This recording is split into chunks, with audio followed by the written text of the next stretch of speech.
let's talk about memberships. Okay. Membership sites. And you can do this again as a therapist or a coach, but let me just give the quick disclaimer just in case it's not in these slides. If you're doing it as a therapist, you want to be real clean and clear about, again, you are not somebody's therapist. Putting resources, like, you got to be real careful with that. So you may want to like consult. Okay. So before you launch or relaunch a membership, why do you want a membership? Why do you want it? Now, most people want it because they want the recurring revenue, but most people want a membership also because it has a community component. It provides that same aspect of like group therapy, right? So you want to know, again, who do you serve? Who is appropriate for attracting them to that membership? And you'll see in a moment why a membership can be active versus passive, but it can be both. What problem do you solve? What is your framework? So memberships should walk people through A through Z, depending on what type of membership you have. There are different types of memberships. I'm not going to go into it here. This is what I'm talking about. We want to hop out of bed and do something, and we don't even realize there's something called a publisher type of membership. There's something called a like a digital product membership, one that just gives you a download, one that's all inclusive. You pay a one-time fee and you just get everything and you keep updating it. There's a community membership. There's a blended membership. There are like 8 different types. Okay. I'm not going to go through all of them. This is not a membership course. Okay. But I'm just letting you know that there are different types that deliver different results. Whatever your goal is with what you want people to walk away with from that membership dictates what the inside of your membership is going to give. Okay. So some of the things I would highly recommend that you consider before you even tell people you're going to launch a membership is, if you do a membership, is typically, let's just say, if you do live, once a month calls, like, once every month. You can determine how long they are, like an hour, 2 hour, 4 hours, a club, I don't know. So the length of time, the question is, can you meet that requirement on a consistent basis throughout the whole year? Or is your schedule so up and down where you don't even know if you're going to be able to meet on that Tuesday at 5 p.m. your time zone for 2 hours in 2 months? If you cannot be consistent with your group members because they're clearing their schedule to show up to get, whatever support and help they need, then I would say a membership is probably not the best fit for you, especially if you want to show up live. Now, if you're just publishing stuff in a platform, that's different, but you got to make sure that you have good time management skills to be accountable to publish. Another thing you want to consider is, how are you going to build up a community offline?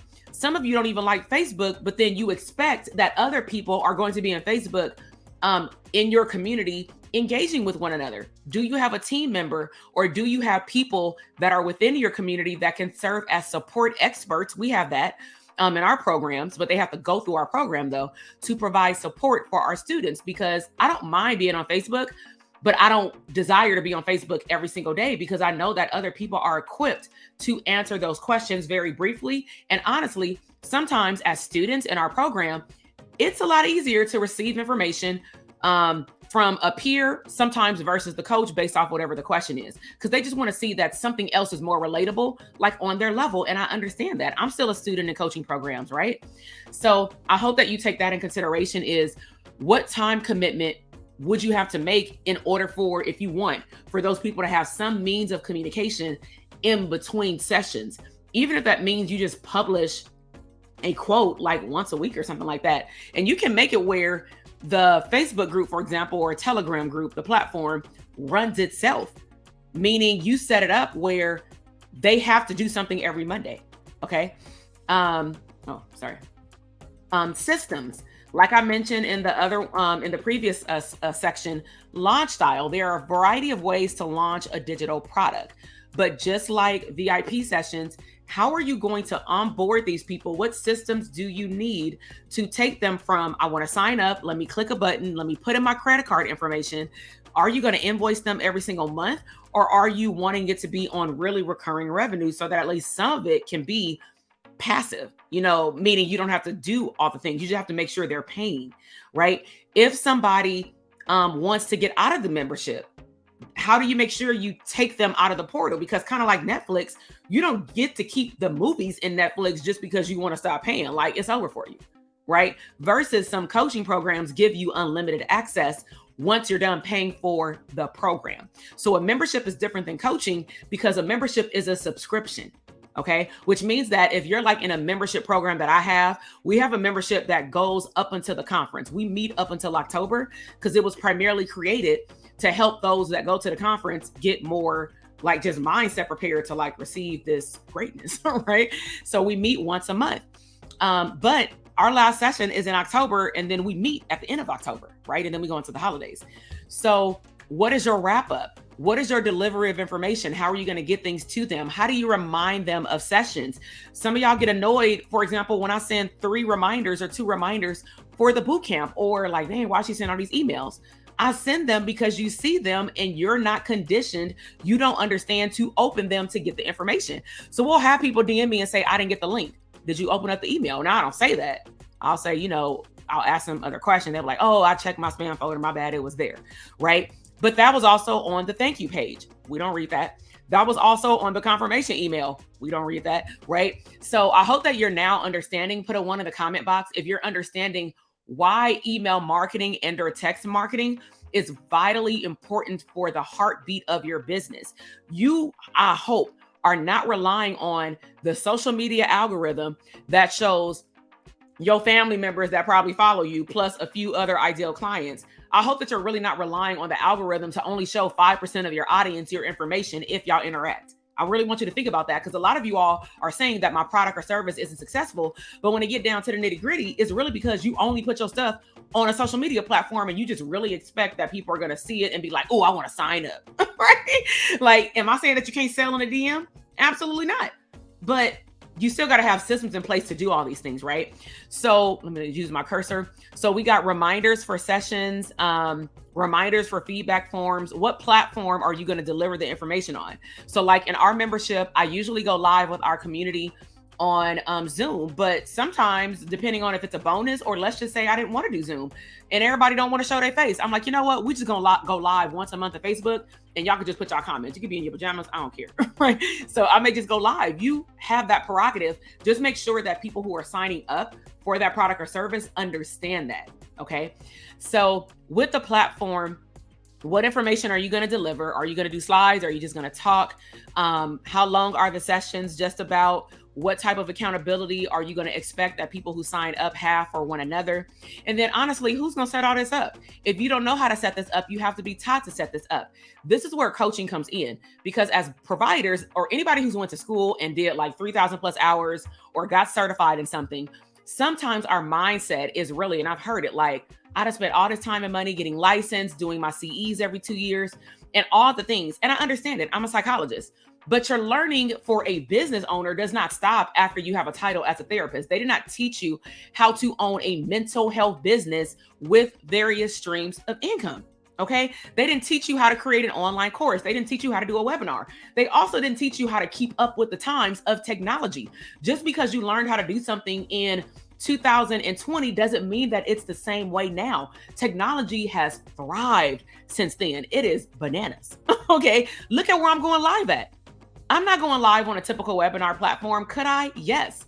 But I like YouTube, right? So who's going to set all this information up and monitor your membership? Because you just want to launch it, but who's going to be making sure that people pay? As I mentioned earlier, who's going to make sure that when somebody says, I want to cancel, or if you have automation where they can click a button and cancel, will you be notified if they cancel? Or will you just let them on a Zoom call because you ain't paying attention to your back office? Who's going to be watching these payment systems and oversight? Remember I said yesterday, anytime you see these little asterisks, those are the main areas that people do not look at. And then when they look up, they have like 5,000 people sending their membership. I'm exaggerating with 5,000, but that's my favorite number when I want to be extra. But you wonder why you're not thriving and you're not profitable. And you look up and nobody's paying you because you're not paying attention. Okay. So this is one of the podcast episodes that you're going to hear, but I'm gonna give you an overview. This is Shayla. She joined our Dope Therapist Academy back in 2020. She originally came into DTA wanting to do one-on-one. I told her about our mastermind. She made the choice to do DTA because she realized that even though she had a private practice, all cash pay, she was like, oh, it's not all the way set up the way you just explained it. And she thrived. Okay. From there, she graduated. She went to one of those live events with me in Vegas. She signed up November 2020 for 2021. She joined the mastermind, has been a part ever since. You can continue to be in the mastermind more for the mastermind community and continuing to up-level your mindset with every level that you're in your business. Because I want to be transparent again. The information that landed on your ears even yesterday is different than probably the person I'm talking to today. Once you are receptive to information and you're ready to apply it in your life and or your business, it's going to hit different. So you may watch this video or something like that, or you may read the slides like 5 times and you're going to see something different every time. So her journey with us is that she came to Vegas. She went to the 2020 in-person event. Part of that event, again, is we teach them how to launch, and we talk about different launch products and services. One of them that she brought up is membership. So I said, okay, let's launch it by Black Friday. It was November 11th when she came. So clearly, if you want to see results after you leave those events, you got to take fast action, right? So not everybody should be at that event, okay? And what does this say? I don't even know what that's like. Oh, 6 out of, I think it was like, let's just say a certain amount. 6 out of 11 people showed up to the live event. So we had 11 spots to fill at that event and 11 people showed up. But I believe that with divine timing and divine assignment, people are where they need to be together for a reason. I kid you not.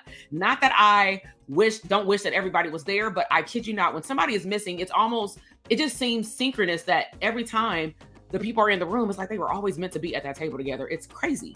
So some of the things that we focused on is marketing, creating content for her launch over a period of 12 months, because she wanted to launch it a few times a year after the first time. And then we also helped them back then even create a product suite, etc.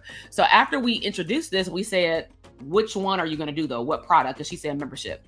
So she joined the mastermind for the first time. She launched her membership and filled it in less than 12 days based on how many slots she wanted to be filled. She's still running the membership today in 2023. Put a 2 in the comment box if you like, I want to be that consistent. I didn't say I want those results. Hear what I said. Put a 1 in the comment box if you want to show up like that and be consistent. Because if you do, that is a mindset.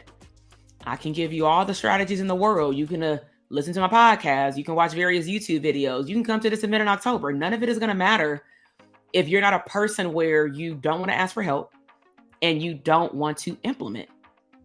Okay. Being a information junkie is not good for you. How to keep building the community after the launch. So this can be answered in 2 different ways. I can see this question as building a community to make sure that people understand that this is something that I do. I'm good at it. So we're going to launch it again. If that's the case, that's where your content and things that you put out and things that you talk about need to be aligned with leaving breadcrumbs to help people understand that if they even want to prepare to get into that thing that you're launching, they have time. So for example, with our academy, that's our biggest program that runs throughout the year, our private practice program. So some people that are students come to that workshop and they're like, oh my God, I can't wait to get licensed or get close to licensure so I can do that program. So I'm like, all right, boom. You already heard the information of where you need to be mindset wise to take action to be in that program. Because we teach you whether you're starting from scratch and or you have a existing practice, but you have no systems. And so just get your mind ready to take action and then join when you're ready. I'm leaving breadcrumbs. So podcast episodes are coming out. Content is coming out. That's how I can take one part of the question. The second part that I can look at is once these people are in it and they're in my Facebook community, how do I keep them active? That then goes back to what I said earlier in terms of, am I posting things in the Facebook group, for example? Bring in new people as we go. So that's the first one. So she clarified. So that is the launching. That is me teaching you how to launch. And I don't teach you how to launch in this boot camp because it is 4 main steps. And each step based on how you launch has multiple steps, like 15 to 20. And each 15 to 20 then has steps. So I'm gonna give you an example, right? I launched the Dope Therapist Academy program. Usually 5 to 7 times a year. We've definitely scaled it down this year, right? So I do a boot camp like this. 3 to 4 days, maybe 5, right? So I run Facebook ads, I do organic traffic, I send it to my email list, I send it to my text list, do it on my podcast. Driving traffic for probably at least 60 to 90 days before I go, right? Then what happens is they come to the boot camp. I give them a lot of value, like I'm doing here, and then I give them the offer. But I talk about DTA because I don't want it to be no surprises. I don't want people to feel bamboozled. Like, yo, DTA is opening up next week. You know what I'm saying? So if you want to get in it, cool. If you don't, cool. You know what I'm saying? It ain't the right fit for you. I only want people who are it's a good fit for. So what I'm saying is I leave breadcrumbs so that they get in. But when I'm done, though, I actually go over my results, as we talked about previously, to see what could be changed or enhanced so that I can then launch it again. That's all I will say. If you want to learn how to launch it, one, you may want to come to that mastermind information call so that I can share with you what we do with those students, because it's different than private practice. And then two, you may actually want to come to the conference.